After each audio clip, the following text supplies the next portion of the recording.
Hi guys, Mark here with Wolters World, and we're in London, England, outside the Houses of Parliament. And I've got a lot of questions lately from parents actually asking about study abroad programs. So what I'm going to do is answer a few of these questions, just to give you a rough idea to kind of calm some of your fears, answer some of your questions as a parent. And this is also something that study abroad students can share with their parents so they know that, hey, everything's going to be okay. Now the biggest question I get about study abroad programs is, number one is, will my kid be safe?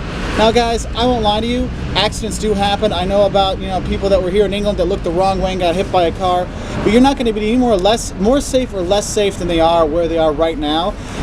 The programs that you do go through, if you're going through a Rotary program or AFS or a university program, they make sure the places you're going to go aren't bad. Okay, if there's problems in Turkey, they're not going to let students go to Turkey.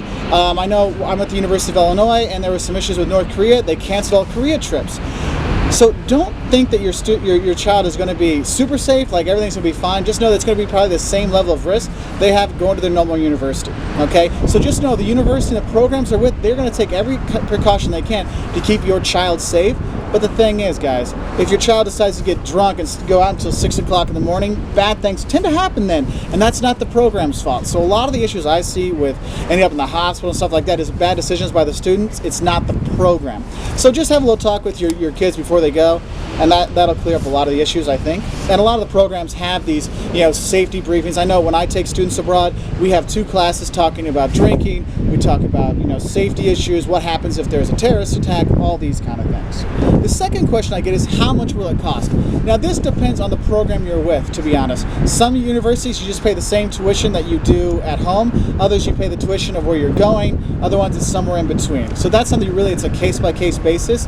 Now when your child lives there, the money they spend will really depend on where they're at. Because they're going to Switzerland, they're going to spend a lot more money than if they're going to Portugal. So really look at the country you're going to, and that will dictate how much you're going to spend. But overall, it's probably not going to be too much different the country you're coming from.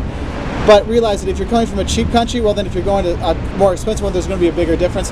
But a lot of stuff, the prices aren't so different. McDonald's is pretty similar everywhere you go. So the cost is basically going to run into about what you pay for your kid to go to a semester anyway. But again, if your kid decides to travel, which they should, that's going to add on more costs. The third question is, should I visit my kid or can I visit my kid? Yes, you should definitely visit your kid when you go abroad. It's a great opportunity to learn from them and from them to learn from you, and you guys really bond. I would say this though, don't go the first 2 months. What you want to do is go the 3rd month or later, because what happens is the first month everything is super new and cool for them. They're experimenting, having this great time. The second month they're starting to get used to getting used to the country.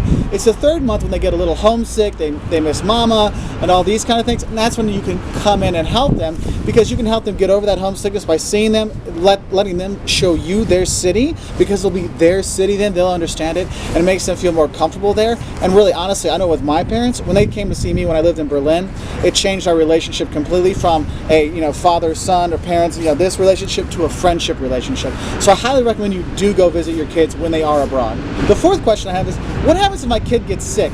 Now, the programs you're with usually have insurance that comes with it. Also, check with your insurance company at home if they cover international travel.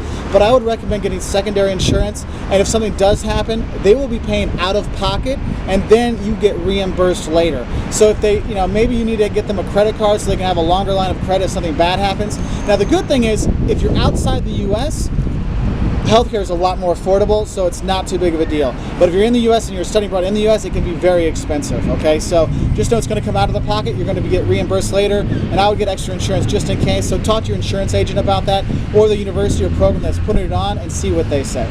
And the 5th question I get is, a lot of parents kind of ask, is it worth it? Are they just going to be partying all the time, or are they going to actually learn something? Well, I'll be honest, guys. Yes, they will party all the time, and they will have a great time. Think about it. They're going to be here seeing big band. They're going to go to Oktoberfest and have a beer, running the bulls, all kinds of crazy fun things. But they're going to be learning about new cultures and growing as a person, and that's going to change them and make them better people. And their resume will look better, get them a better chance to get a better job. So that means they'll be out of your house sooner. So it pays off. But yes, there is a lot of partying, but the experiences they get outweigh all that. So they actually do have to study. They do have to learn, because professors don't let exchange students kind of skip on the work anymore like they used to 10 or 15 years ago. Believe me, I have lots of exchange students in my classes. I don't let them skip, so don't worry about that. So yes, they will party, but they they will learn a lot and grow so much as people that the baby you send out will be a man or a woman when they come back, and it's really fantastic. So those are just some basic questions. I'd like to thank Brad Eamon for giving me some of those, getting me started on this. Brad, I'll get you a t-shirt. Just send me an email here at Wolters World, and we'll get you one. If you have some questions about traveling or your kids going abroad and stuff like that, please send us an email or leave a comment below. I'll try to answer them. And if you do end up in one of our question and answer videos, send me an email, let me know it was you, and I'll get you some Wolters World gear. So I hope that helps. Hope it relieves some of your fears about your children going abroad. If you want to learn more about traveling abroad, living in Europe, China, wherever, check us out on our website at www.woltersworld.com. Bye from London, England.